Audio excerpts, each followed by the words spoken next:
चीन के कानून के मुताबिक सभी कंपनियों को वहां की सरकार के साथ अपना पूरा डेटा शेयर करना होता है। यानी आपका प्राइवेट डेटा चीन की सरकार के हाथ भी लग सकता है जब चाहे तब।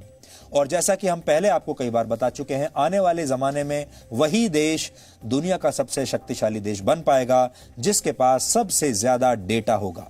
अब युद्ध जीतने के लिए परमाणु बम या मिसाइलों की जरूरत नहीं है, बल्कि सिर्फ आपके डेटा का इस्तेमाल करके भी कोई देश किसी दूसरे देश को घुटने टेकने पर मजबूर कर सकता है। भारत के मोबाइल ऐप मार्केट में चाइनीज ऐप्स की घुसपैठ पिछले कुछ वर्षों में बहुत बढ़ गई थी। इसके बारे में आज हम आपको विस्तार से बताते हैं। मोबाइल ऐप डाउनलोड्स के मामले में वर्ष 2017 में टॉप 100 ऐप्स में से, यानी जो टॉप 100 ऐप्स थे उनमें से सिर्फ 18 चाइनीज ऐप थे 2017 में।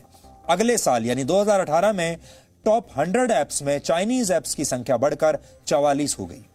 हालांकि इस वर्ष 224 चाइनीज ऐप्स पर बैन लगने के बाद इन आंकड़ों में अब बदलाव आ जाएगा। भारत में सबसे लोकप्रिय चाइनीज ऐप्स में पबजी भी शामिल है और हो सकता है आपके परिवार में भी, आपके जानने वालों में भी बहुत सारे युवा और बच्चे ऐसे होंगे जो पबजी का इस्तेमाल करते होंगे। मोबाइल फोन पर पबजी जैसा गेम खेलने वाले भारतीय लोगों की संख्या 17 करोड़ से ज्यादा है। इस बात की पूरी संभावना है कि आप या आपके परिवार का कोई ना कोई सदस्य पबजी तो जरूर खेलता ही होगा, लेकिन अब इस पर प्रतिबंध लग गया है। इसे आप डिलीट कर दीजिए। और आपको गेमिंग की लत लगाने वाला पबजी भी एक चाइनीज कंपनी टेंसेंट और एक और South Korean company Blue Hole द्वारा संचालित है। चीन के सोशल मीडिया ऐप टेंटेन पर भी अब प्रतिबंध लग गया है। वर्ष 2021 तक भारत में इस ऐप के यूजर्स की संख्या 20 करोड़ होने की संभावना थी और यह ऐप एक चाइनीज कंपनी मोमो का है। सुपर क्लीनर ऐप का इस्तेमाल भी भारत में बहुत होता था। यह ऐप आपके मोबाइल फोन की स्पीड बढ़ाने का दावा करता है। भारत में 9 करोड़ से ज्यादा लोग इसका इस्तेमाल करते हैं। इस ऐप पर भी प्रतिबंध लग गया है। इसी तरह यू डिक्शनरी अंग्रेजी शब्दों का मतलब बताने वाला एक बहुत ही लोकप्रिय ऐप है। यह ऐप भारत की 15 भाषाओं में काम करता है। भारत में इसके 6 करोड़ यूजर्स हैं और इस पर भी अब प्रतिबंध लग गया है। ऐसा नहीं है कि चीन के सिर्फ मोबाइल फोन ऐप्स ही यूजर्स की प्राइवेसी और सुरक्षा को खतरे में डालते हैं। बहुत सारी रिपोर्ट्स ऐसी हैं जो ये बताती हैं कि made in China mobile phones के जरिए भी चीन लोगों की जासूसी करता है। इसलिए आपको हम ये सावधान करना चाहते हैं, क्योंकि भारत में चीन में बने मोबाइल फोन्स की संख्या बहुत ज्यादा है। आप भी चाइनीज मोबाइल फोन बहुत खुश होकर खरीदते हैं क्योंकि ये बहुत सस्ते हैं। इनमें फीचर्स तो बाकियों के से ज्यादा हैं, लेकिन पैसा बाकियों से आधा है, इसलिए बहुत सारे लोग चाइनीज फोन खरीदते हैं। चाइनीज फोन अगर आपके पास है तो भी चीन उन फोन्स के जरिए आपकी जासूसी कर सकता है। चीन की मोबाइल फोन निर्माता कंपनी शाओमी पर यह आरोप लगे हैं कि वो दुनिया भर में अपने यूजर्स का डेटा गुप्त तरीके से चीन को भेजती है। ये आरोप पहले लग चुके हैं। 118 ऐप्स को बैन किया है, तो ये जो बैनिंग ऑर्डर है, ब्लॉकिंग ऑर्डर, वो सेक्शन 69A के तहत भारत की सूचना प्रौद्योगिकी एक्ट के तहत पास किए गए हैं, क्योंकि सरकार के अनुसार ये जो मोबाइल ऐप्स हैं कहीं ना कहीं भारत की प्रभुता, अखंडता, सुरक्षा पर नकारात्मक प्रतिकूल प्रभाव रखते हैं।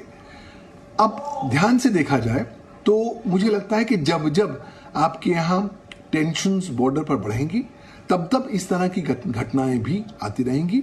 ये एक ट्रेंड सा नजर आ रहा है। और वैसे भी जब सरकार ने ये 118 मोबाइल ऐप्स को बैन किया है तो मुख्य उद्देश्य यही है कि भारत की जो प्रभुता, अखंडता और सुरक्षा है उसको हम सबल रूप से पूरी तरीके से सुरक्षित रख सकें। क्यों? क्योंकि आज भारत नहीं चाहता कि भारत एक लीकिंग इकोसिस्टम बन जाए। सबसे बड़ा कारण चाइनीज ऐप बंद करने का यह है कि जो हमारे डेटा, इंपॉर्टेंट डेटा, उसका लीकेज बहुत ज्यादा था। जो कि हमारे क्रेडेंशियल्स आप सुनते थे, क्रेडिट कार्ड्स हैक हो गए, बैंक अकाउंट्स हैक हो गए, वो सब कहीं ना कहीं 70% उसमें चाइनीज ऐप का ही रोल था। और जहां तक बात है चाइनीज ऐप बंद होने से, डेफिनेटली चाइना को बहुत बड़ा एक इकोनॉमिकल प्रेशर आएगा, क्योंकि उसके पास से लगभग इंडिया के करोड़ों में जो यूजर्स हैं वो हट जाएंगे। आपको याद होगा जी न्यूज ने जून के महीने में भारत में चीन के सामान के बहिष्कार की एक मुहिम चलाई थी।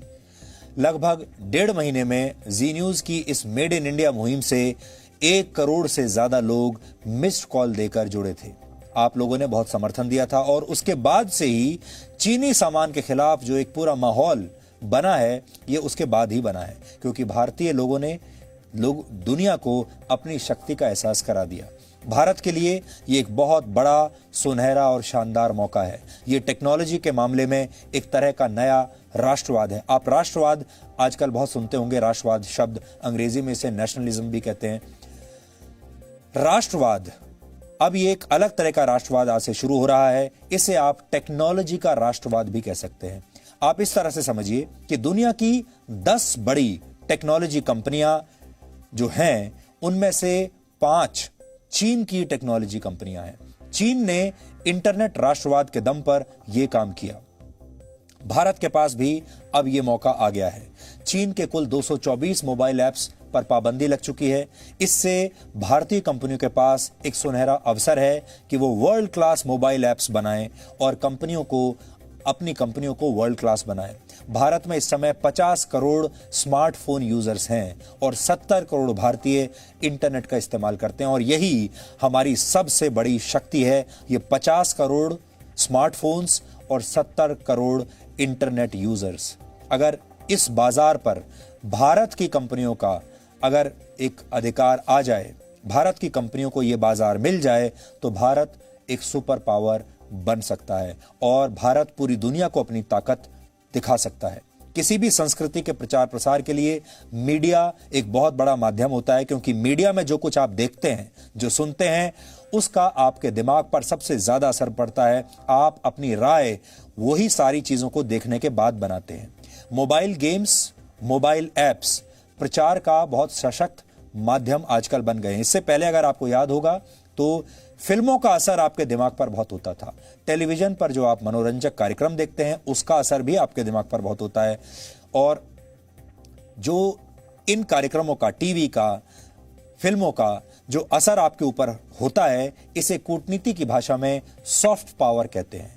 जिस देश की जितनी ज्यादा सॉफ्ट पावर होती है, वो देश उतना ही ज्यादा शक्तिशाली माना जाता है। जैसे उदाहरण के लिए अमेरिका आज सबसे ज्यादा सॉफ्ट पावर वाला देश है, क्योंकि आप भारत में रहते हुए भी अमेरिका में बसने के सपने देखते हैं, अमेरिका के सिटीजनशिप लेने के सपने देखते हैं।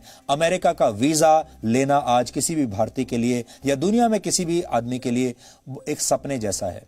लोग अमेरिका को एक सुपर पावर मानते हैं और उसके पीछे बहुत बड़ी जो हाथ है, उसके पीछे वो है अमेरिका के हॉलीवुड का। क्योंकि जो फिल्में आप देखते हैं अमेरिका के बारे में, हॉलीवुड की अंग्रेजी फिल्में, उन सब फिल्मों में आपको यह बताया जाता है कि अमेरिका सर्वशक्तिशाली देश है। और उन फिल्मों को देखते देखते अब आपने ये स्वीकार कर लिया है कि अमेरिका ही सुपर पावर है। बच्चे या बड़े जो आजकल वीडियो गेम्स खेलते हैं, वो भी इसी सॉफ्ट पावर के एक हथियार की तरह है। अब यह सॉफ्ट पावर फिल्मों से बाहर निकलकर, टीवी से बाहर निकलकर मोबाइल ऐप्स के जरिए आपकी दुनिया में आ गया है। अब यह सॉफ्ट पावर जो ऑनलाइन गेम्स हैं, उनके जरिए आपके जीवन में आ गया है। इसलिए ये जो ऑनलाइन गेम्स हैं, ये जो मोबाइल ऐप्स हैं, इनकी सोच मोबाइल वीडियो गेम से के जरिए आपको प्रभावित करती है। अब तक भारत चीन के 224 मोबाइल ऐप्स पर प्रतिबंध लगा चुका है। भारत के चीन के सामान के खिलाफ इस कदम का मतलब समझना जरूरी है। क्या यह भारत के आत्मनिर्भर अभियान की दिशा में उठाया गया कदम है? क्या डिजिटल दुनिया में भारत की शक्ति का एहसास कराने का समय अब आ चुका है? क्या भारत के पास दुनिया की डिजिटल राजधानी बनने का सही समय है?